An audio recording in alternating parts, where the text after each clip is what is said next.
ધોરણ 12 કોમર્સમાં અર્થશાસ્ત્ર વિષયમાં ચેપ્ટર 6 જેમાં અત્યાર સુધી આપણે બેરોજગારીનો અર્થ, વિકસિત અને વિકાસમાન દેશોમાં બેરોજગારી વચ્ચેનો તફાવત, બેરોજગારીના પ્રકારો નક્કી કરવા માટે શ્રી રાજકૃષ્ણએ આપેલા માપદંડ અને બેરોજગારીના પ્રકારો જોયા. આજે નવો પ્રશ્ન છે, ભારતમાં ઉદ્ભવતી કે વધતી બેરોજગારી માટેના કારણો.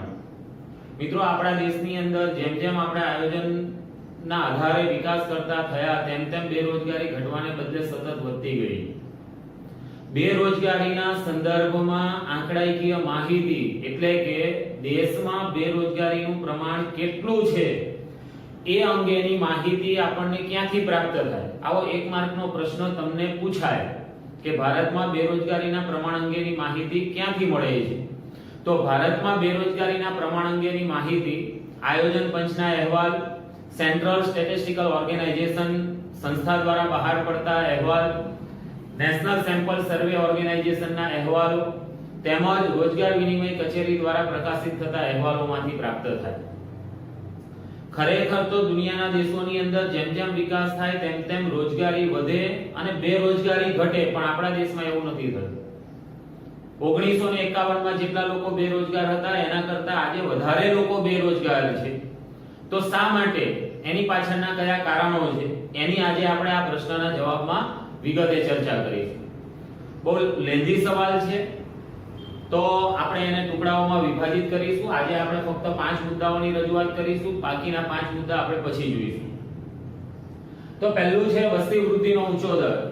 ભારતમાં સતત બેરોજગારી વધતી જાય છે તો એની પાછળનું સૌથી મહત્વનું કારણ છે કે આપણા દેશની એક તો વસ્તી વધુ છે અને દેશમાં વસ્તીનો વાર્ષિક વૃદ્ધિ દર પણ ઊંચો છે. એટલે જેટલા પ્રમાણમાં શ્રમિકોની સંખ્યા વધે છે એની તુલનામાં દેશની અંદર રોજગારીની તકો ઓછી રહે છે અને એટલે વસ્તીનો એક ભાગ કામ વગર એટલે કે બેકાર રહે.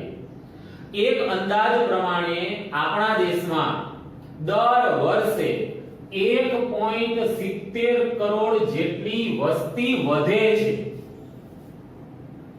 કોઈ એક દેશની કુલ વસ્તી હોય એટલી વસ્તી તો આપણે ત્યાં દર વર્ષે વધે છે અને જેટલા પ્રમાણમાં વસ્તી વધશે એટલા પ્રમાણમાં કામ કરનારા લોકો એટલે કે શ્રમિકોનો પુરવઠો વધશે અને એની સામે એ વધતી જતી વસ્તીની સામે આપણી પાસે રોજગારી આપવાના સાધનો અપૂરતા હોય છે અને એટલે દર વખતે વર્ષો વર્ષ બેરોજગારોની સંખ્યામાં વધારો થતો જાય.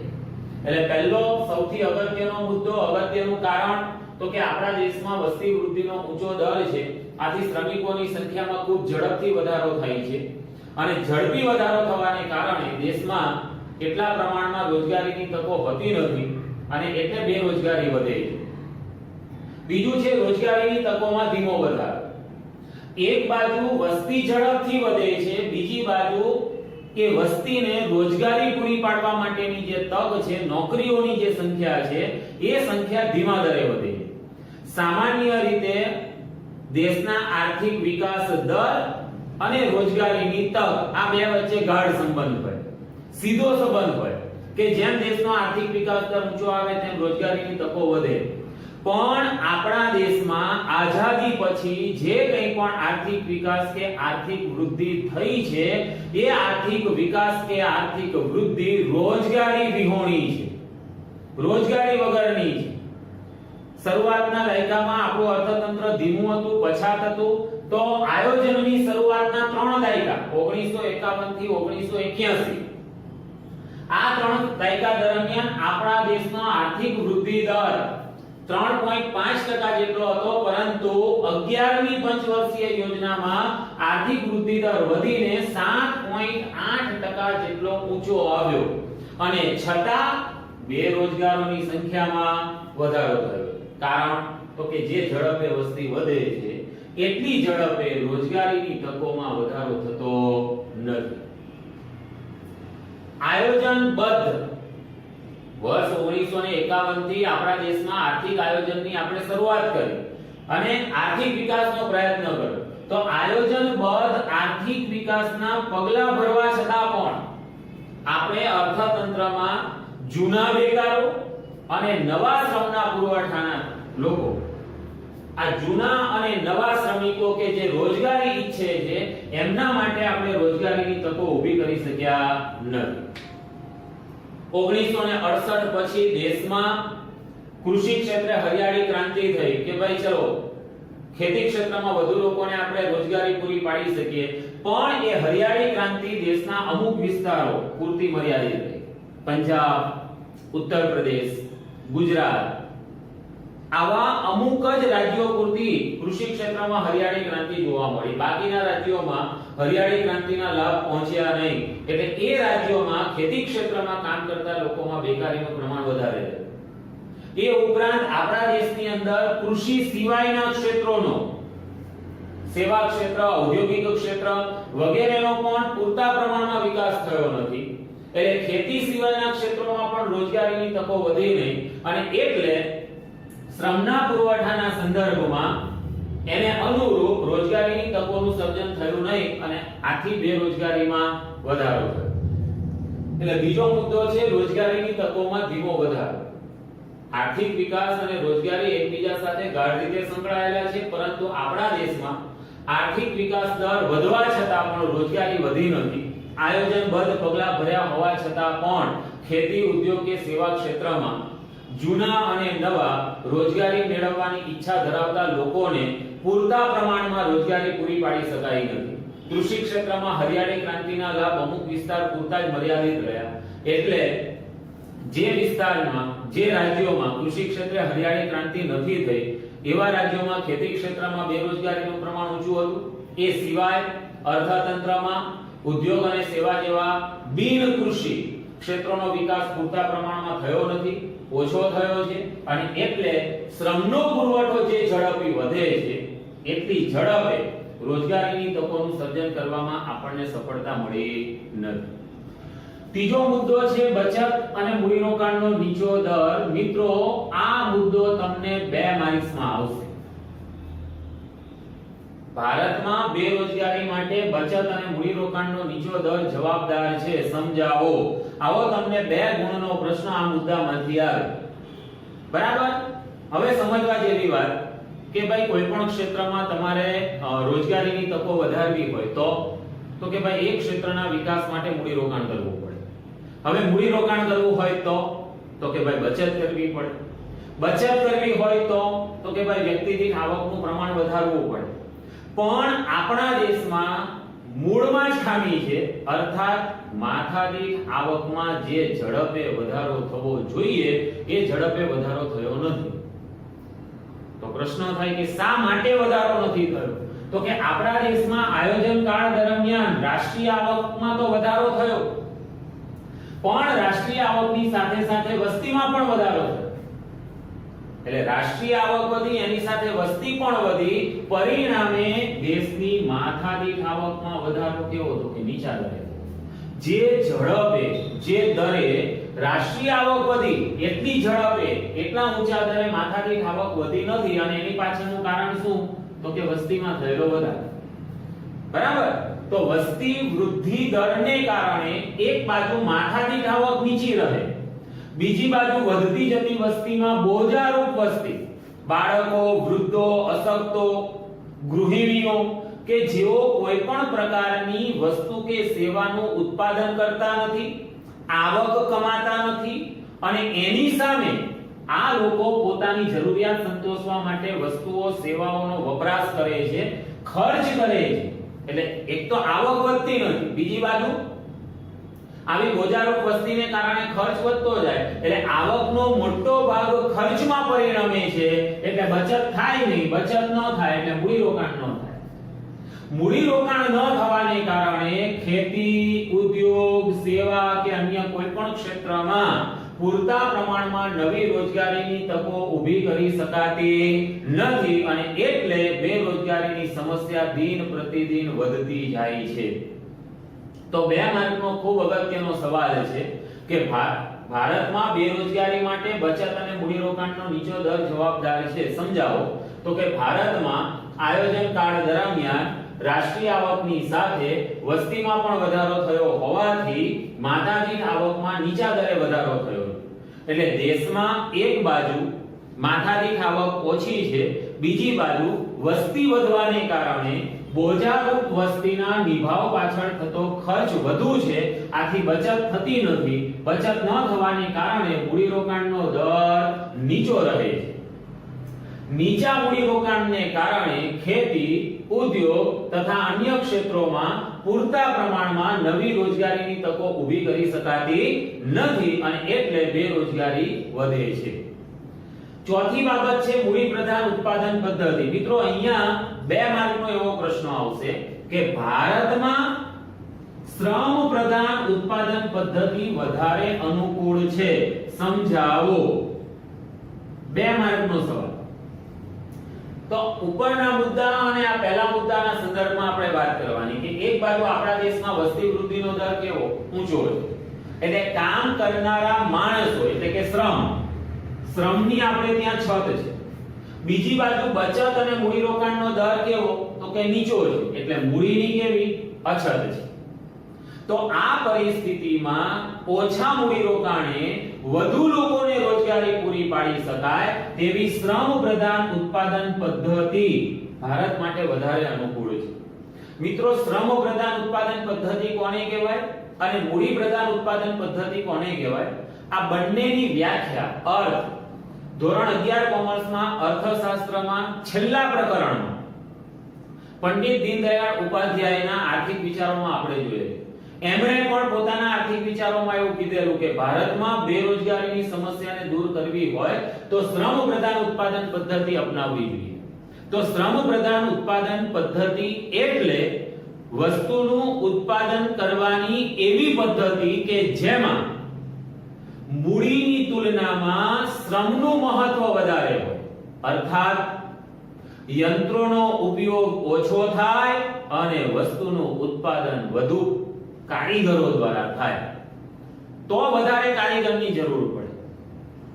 એટલે આપણા દેશમાં મૂડીની અછત છે અને શ્રમની છત છે, એટલે ખરેખર તો જો આપણે બેરોજગારી ઘટાડવી હોય તો એવી ઉત્પાદન પદ્ધતિ અપનાવવી જોઈએ કે જેમાં ઉત્પાદન કાર્ય માટે મૂડીરોકાણ ઓછું કરવું પડે અને શ્રમિકોને વધારે કામે રાખવા પડે તો બેકારી ઘટે. પણ આપણી આર્થિક નીતિઓમાં આયોજનની વ્યૂહરચનામાં આપણે બીજી પંચવર્ષીય યોજનાથી ઝડપી આર્થિક વિકાસ માટે મોટા અને પાયાના ઉદ્યોગોના વિકાસની નીતિ અપનાવી કે જેમાં યંત્ર, ટેકનોલોજી, આધુનિક સાધન સામગ્રી પાછળ પુષ્કળ મૂડીરોકાણ થાય અને જેટલા પ્રમાણમાં મૂડીરોકાણ થાય એટલા પ્રમાણમાં ત્યાં શ્રમિકોની જરૂર પડે નહીં. કેમ તો કે મોટા ભાગનું ઉત્પાદન કાર્ય યંત્રો દ્વારા થતું હોય. એટલે આપણા દેશમાં બીજી પંચવર્ષીય યોજનાથી ઔદ્યોગિક વિકાસમાં માટે જે નીતિ અપનાવી એમાં ભારે મોટા પાયાના ઉદ્યોગોને આપણે પ્રાધાન્ય આપ્યું, જેમાં મૂડી પ્રધાન ઉત્પાદન પદ્ધતિને આપણે મહત્વ આપ્યું. એ પછીની પંચવર્ષીય યોજનાઓમાં પણ આપણે શ્રમ પ્રધાન ઉત્પાદન પદ્ધતિને બદલે મૂડી પ્રધાન ઉત્પાદન પદ્ધતિને જ વધારે મહત્વ આપ્યું છે. ખેતી ક્ષેત્રમાં દિન પ્રતિદિન નવા સાધનો, યંત્રો, ટેકનોલોજીનો ઉપયોગ થાય. ઉદ્યોગ ક્ષેત્રની અંદર પણ ટેકનોલોજી વપરાય છે. ખાનગી ક્ષેત્રના ઉત્પાદકો કે મોટા ઉદ્યોગપતિઓ સંગઠિત મજૂર મંડળોની સામે રક્ષણ મેળવવા કે ભાઈ મજૂરો વધારે હશે, કાયદાઓ એવા છે, બરાબર એ વારે તહેવારે હડતાલ પાડી દે, પગાર વધારો માંગે, જાતની બાનાબાજી કરીને રજાઓ માંગે, એના કરતા જો યંત્ર ઉપર આધાર રાખીએ તો આવી કોઈ મગજમારી કરવી પડે નહીં. ઓછા ખર્ચે વધુ ઉત્પાદન કરીને વધુ લોકો મેળવી શકાય. એટલે ખાનગી ક્ષેત્રના ઉદ્યોગોએ પોતાની નફાકારકતાને જાળવવા માટે શ્રમ પ્રધાન ઉત્પાદન પદ્ધતિને બદલે મૂડી પ્રધાન ઉત્પાદન પદ્ધતિને પ્રાધાન્ય આપ્યું. બીજી બાજુ સરકારે પણ પોતાના જાહેર બાંધકામ, રેલવે વગેરેમાં પણ સરકારે પણ શ્રમિકો પાસે કામ કરાવવાને બદલે યંત્ર ટેકનોલોજીનો આધાર લીધો. આમ દરેક ક્ષેત્રમાં શ્રમ પ્રધાન ઉત્પાદન પદ્ધતિને બદલે મૂડી પ્રધાન ઉત્પાદન પદ્ધતિને વધારે મહત્વ આપવામાં આવ્યું, જેના કારણે જુદા જુદા ક્ષેત્રમાં જે રોકાણ થયું એની તુલનામાં રોજગારીની તકો વધી નહીં અને એટલે દેશમાં બેરોજગારીની સંખ્યા વધી. પાંચમો સૌથી મહત્વનો મુદ્દો છે મિત્રો, મારે તમારે બધાને સમજવા જેવો છે. આપણા દેશમાં ઘણા બધા લોકોની આવી ફરિયાદ છે કે અમે ગ્રેજ્યુએટ થઈ ગયા, અમે એન્જિનિયરિંગ કરી લીધું અને છતાં બજારમાં નોકરી મળતી નથી. કેટલાકના પ્રશ્નો ફરિયાદો વ્યાજબી હશે, પણ કેટલાક એવા લોકો પણ છે કે એમણે જે કંઈ પણ શિક્ષણ પ્રાપ્ત કર્યું એ શિક્ષણને અનુરૂપ એમની પાસે લાયકાત કે આવડત જ નથી હોતી, પરિણામે બેકાર બને. એટલે આપણા દેશમાં જે શિક્ષિત બેરોજગારી, એ શિક્ષિત બેરોજગારી માટેનું એક મહત્વનું કારણ ખામીયુક્ત શિક્ષણ પ્રથા. આપણી શિક્ષણ વ્યવસ્થાની અંદર, શિક્ષણ પદ્ધતિની અંદર આપણે બાળકો પાસે વધુમાં વધુ માર્ક્સ લાવવા માટેની અપેક્ષા રાખીએ. બાળક જે ભણે છે એ ભણતરના આધારે એનામાં કોઈ કાર્ય કૌશલ્ય વિકસે, એ પોતાની જાતે રોજગારી પ્રાપ્ત કરી શકે, બરાબર, એવો આપણો આગ્રહ હોતો નથી. કેટલા ટકા આવ્યા એ પૂછવામાં આવે, પણ એ ભણ્યા પછી બાળકને શું કામ આવ્યું, ગઈકાલે એને કઈ વસ્તુની નહોતી સમજ પડતી, આજે એને કઈ વસ્તુની સમજ પડે છે, એનું મૂલ્યાંકન આપણે ત્યાં થતું નથી. એટલે હું એવું કહીશ કે આપણા દેશમાં મોટા ભાગે શિક્ષણ વ્યવસ્થા પરીક્ષા લક્ષી છે, પ્રવૃત્તિ લક્ષી નથી. તમારી જ વાત કરો, તમે 11 કોમર્સ પાસ થઈને 12 કોમર્સમાં આવી ગયા, ઘણા બધા બાળકોના રિઝલ્ટ અહીંયા જોઈએ તો બાળકોના માર્ક્સ તમે જુઓ તો એકાઉન્ટમાં કોઈકના 98 હોય, કોઈકના 99 હોય, કોઈકના 100 હોય, કોઈકના 95 હોય.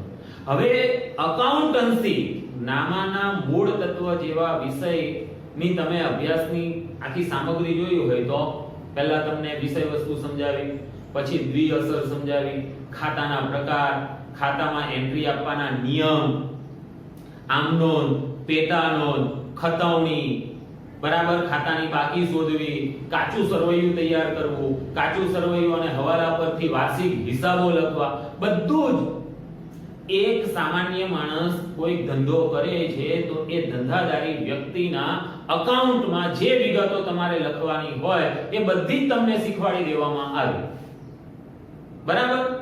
હવે ઘણા બધા લોકોએ ચોપડીના બધા જ દાખલા બરાબર વ્યવસ્થિત તૈયાર કરીને પરીક્ષા આપી, પરીક્ષામાં એકાઉન્ટમાં એના 100 માંથી 100 માર્ક્સ આવ્યા હોય. હવે આ લોકડાઉનમાં એ જ બાળકના પિતા એમ્બ્રોઇડરી મશીન ચલાવતા હોય, લૂમ્સ ચલાવતા હોય કે નાનો મોટો ધંધો ચલાવતા હોય અને એમને પોતાના અકાઉન્ટન્ટને પગાર આપવાનું પોસાય એમ નથી, અને એ તમને કે પોતાના બાળકને કે જેના એકાઉન્ટમાં 100 માંથી 100 છે, એને એમ કે લે દીકરા, આ આપણા ધંધાની ફાઇલ છે, એમાં બધા ખર્ચના બિલ છે, આવક પાસબુક બધું જ છે, બરાબર, ચલ આપણા ધંધાના હિસાબ લખીએ આપ. તો બોલો તમારામાંથી કેટલા લોકોને એ ખર્ચના બિલ, આવકના વાઉચર, આ બધા ઉપરથી આમનોંધ લખી, ખતવણી કરી, બાકી શોધી, વાર્ષિક હિસાબ બનાવીને બરાબર એ વ્યક્તિના ધંધાના નફા કે નુકસાનને નક્કી કરવાનું આવડે? જો એવું આપણે કોઈ બાળકને કામ સોંપીએ તો કે ના સર એ નહીં ફાવે. ભણીએ છીએ પણ એ ભણતરનો પ્રેક્ટિકલી વ્યવહારિક જીવનમાં કેમ ઉપયોગ કરવાનો એવું કોઈ તાલીમ, એવા કોઈ વર્કશોપ આપણી એજ્યુકેશન સિસ્ટમમાં આવતા જ નથી. બરાબર, શિક્ષકના લેક્ચરને સાંભળવાનું. બહુ ફ્રેન્કલી કહું છું કે અમે અમારું નોલેજ તમને આપીએ, માર્ગદર્શન આપીએ, બરાબર, તમે એને સાંભળો, વિષય વસ્તુને સમજો. કેટલાક તો ધ્યાન બી નહીં આપે, ઘરે જઈને ચોપડીમાંથી, નવનીતમાંથી, પેમ્ફલેટમાંથી ગોખી નાખી. પરિસ્થિતિ શું? માર્ક્સની સાથે જ લેવા દેવા. એ પૂછાયું, લખી નાખ્યું, પૂરા માર્ક્સ આવી ગયા, પણ ખરેખર એ વિષય વસ્તુ આવડી? ઇકોનોમિક્સ ની અંદર આપણે માંગનો નિયમ, માંગની મૂલ્ય સાપેક્ષતા, પુરવઠાનો નિયમ, પુરવઠાની મૂલ્ય સાપેક્ષતા, કિંમત નિર્ધારણ, આવક ખર્ચનું વિશ્લેષણ, આ બધું ભણ્યા, પણ પ્રેક્ટિકલ ઉદ્યોગ જગતમાં એનો ઉપયોગ ક્યાં કેવી રીતે થાય છે એનો વિચાર આપણે ભણતી વખતે કરતા નથી. કે ભાઈ મારા પપ્પાનો આ બિઝનેસ છે, મારા પપ્પા જે કંઈ પણ ચીજ વસ્તુનું ઉત્પાદન કરે છે એનું માર્કેટ રિસર્ચ કરવું છે. આજે આ વસ્તુની માંગ આટલી છે, જો મારા પપ્પા કિંમતમાં આટલા ટકા ઘટાડો કરે છે તો એ માંગ કેટલા ટકા વધશે, એવા કોઈ આંકડાઓ, ફિગર મેળવીને, કેલ્ક્યુલેશન કરીને કોઈ ડિસિઝન ઉપર આવવાની વાત આપણે કરતા જ નથી. એટલે આપણા દેશમાં શિક્ષણ વ્યવસ્થા એવી છે કે બાળકને પુસ્તકીય સૈદ્ધાંતિક જ્ઞાન આપવામાં આવે છે, પરંતુ એ જ્ઞાનના આધારે બાળક કોઈ કામમાં કુશળતા પ્રાપ્ત કરે, બરાબર, એવી કોઈ વસ્તુ આવતી નથી. પરિણામ શું આવે છે? તો કે ડિગ્રી મળે બીકોમ, બીબીએ, બીસીએ, પણ પછી જ્યારે ડિગ્રી લઈને કામ શોધવા જાય ત્યારે કદાચ એવું બને કે એને કોઈ કામ આપે તો એ કામ એને પહેલા તો શીખવું પડે, તાલીમ લેવી પડે. કારણ એવું છે કે એક તો પ્રેક્ટિકલ વાત નથી, નંબર 2 બજારમાં ઉદ્યોગ જગતમાં જે હિસાબે બરાબર કામ કરવાની પદ્ધતિ બદલાઈ છે, ટેકનોલોજી બદલાઈ છે, યંત્ર સામગ્રી બદલાઈ છે, એ મુજબ આપણે ત્યાં ઝડપથી બાળકોને નોલેજ આપવામાં આવતું નથી, શિક્ષણ પૂરું પાડવામાં આવતું નથી, અને પરિણામે ડિગ્રી મેળવ્યા પછી પણ એ બાળકનું યોગ્ય રીતે શારીરિક કે માનસિક ઘડતર નથી થતું. પરિણામ એવું આવે કે ડિગ્રી પ્રાપ્ત કર્યા પછી, શિક્ષણ મેળવ્યા પછી પણ વ્યક્તિ જાતે પોતાનું ભરણ પોષણ કરી શકે, એટલી આવક મેળવી શકે એવી સ્વરોજગારી પણ પ્રાપ્ત કરી શકતો નથી. એટલે આપણા દેશમાં બેરોજગારીનું એક મહત્વનું કારણ એ વ્યવસાયિક શિક્ષણનું નીચું પ્રમાણ છે. વ્યવસાયિક શિક્ષણનું પ્રમાણ મતલબ આપણે જે કંઈ પણ અભ્યાસ કરીએ છીએ, જે વિષય વસ્તુનું જ્ઞાન પ્રાપ્ત કરીએ છીએ, એ વિષય વસ્તુને અમલમાં લાવવાનું કેવી રીતે શક્ય બને, એના દ્વારા આપણે વ્યવહારમાં કયા કયા કાર્યો કરી શકીએ, કયા ક્ષેત્રોમાં સફળ બની શકીએ, બરાબર એ વસ્તુ આપણે વિચારતા નથી. અને બહુ દુઃખ સાથે કહેવું પડે, બાળક પણ પોતાની ક્ષમતાઓ પ્રત્યે એટલો બધો બેધ્યાન હોય, એને પોતાને જ ખબર ના હોય, 10મું પૂરું કરીને 11 કોમર્સમાં એડમિશન લઈ છે તો એ પછીનો ગોલ નક્કી ન હોય. પેલું રાત્રે આપણે બાઇક ચલાવતા હોય કે કાર ચલાવતા હોય અને હેડલાઇટના પ્રકાશ ઉપર આધાર રાખીએ એવી વાત આવે. અત્યારે બી 12 કોમર્સમાં ભણતા બાળકને આપણે પૂછીએ કે તારે શું કરવાનું છે, તો કે જોઈએ ટકા તો આવવાનું. એપ્રોચ જ આખો ખોટો.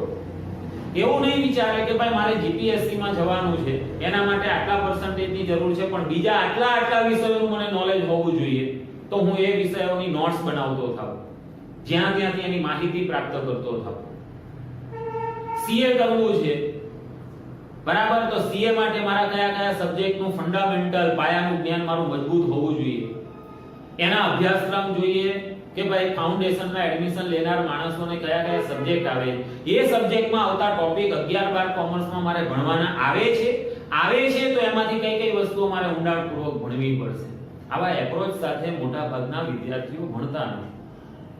અને પછી આપણે ફરિયાદ કરીએ કે ભાઈ અમને છે તકલીફ છે કે ઘણા બધા હોશિયાર બાળકોને પણ કામ નથી મળતું, એની ના નથી, પણ આપણી પાસે જો કુશળતા હોય તો કદાચ એવું બને કે આપણે આપણો પોતાનો વ્યવસાય ઊભો કરી શકીએ. અરે કોઈકને ત્યાં નોકરી કરવાને બદલે કદાચ આપણે 10-15 જણાને નોકરી આપતા હોઈએ એવી પ્રવૃત્તિ આપણે શરૂ કરી શકીએ. ઘણા એવા ઉદાહરણ આપણને બજારમાં મળે.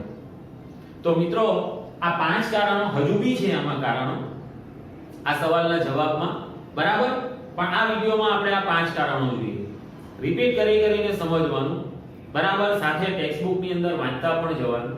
અને સૌથી મહત્વની વાત આજે કરી દઉં કે માની લો કે કોઈ ટોપિકમાં નથી સમજ પડતી તો તમે સંસ્થાનો સંપર્ક સાધીને, બરાબર, તમે જાણ કરી શકો. તમને વીકમાં 2 વખત જે તે શિક્ષકોનો ફોન આવતો હશે, બરાબર, તો તમને કોઈ પણ ટોપિક એવો લાગે છે કે જેમાં નથી સમજ પડતી તો એ તમે તમારા કોલિંગ કરવામાં આવે છે ત્યારે શિક્ષકને જણાવો. ખાસ કરીને હું મારા સબ્જેક્ટની વાત કરું તો આપણે એ ટોપિકને જરા ફરીથી બરાબર સમજાવવાનો પ્રયત્ન કરીશું. બરાબર, આજે આપણો આ લેક્ચર અહીંયા પૂરો કરું. આ 5 કારણો બરાબર જોવાના છે. વસ્તી વૃદ્ધિનો ઊંચો દર, રોજગારીની તકોમાં ધીમો વધારો, બચત અને મૂડીરોકાણનો નીચો દર, મૂડી પ્રધાન ઉત્પાદન પદ્ધતિ, આ 2 ટોપિક 2 માર્ક માટે આવે છે, અને વ્યવસાયિક શિક્ષણનું નીચું પ્રમાણ. તો અપેક્ષા રાખું કે તમને બરાબર સમજ પડી હશે અને તમે બરાબર મહેનત કરશો. જય સ્વામિનારાયણ.